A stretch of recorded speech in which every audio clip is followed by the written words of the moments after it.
Hey everyone, today I'm going to show you how to fix cannot share my location on my iPhone 17 Pro Max or any 17 series. So let's go to fix this. So when I'm trying to share my location, so like using my WhatsApp, press on to plus option, showing it to location. Okay. So I'm not saying my current location. So let's go to fix this. Open settings.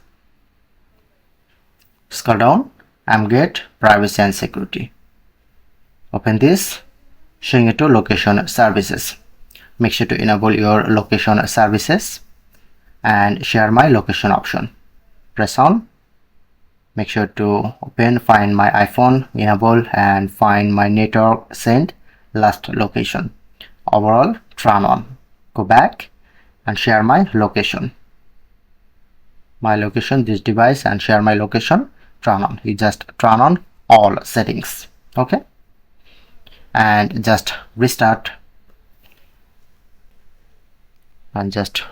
your iPhone.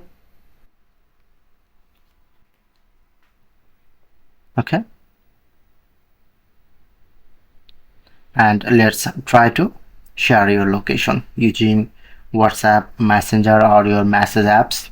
Select any conversation plus option.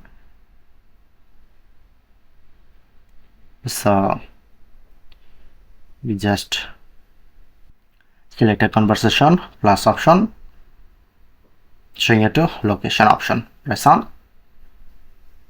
Okay, send pin and press on to send. Then you can send my location. Easily fix this problem.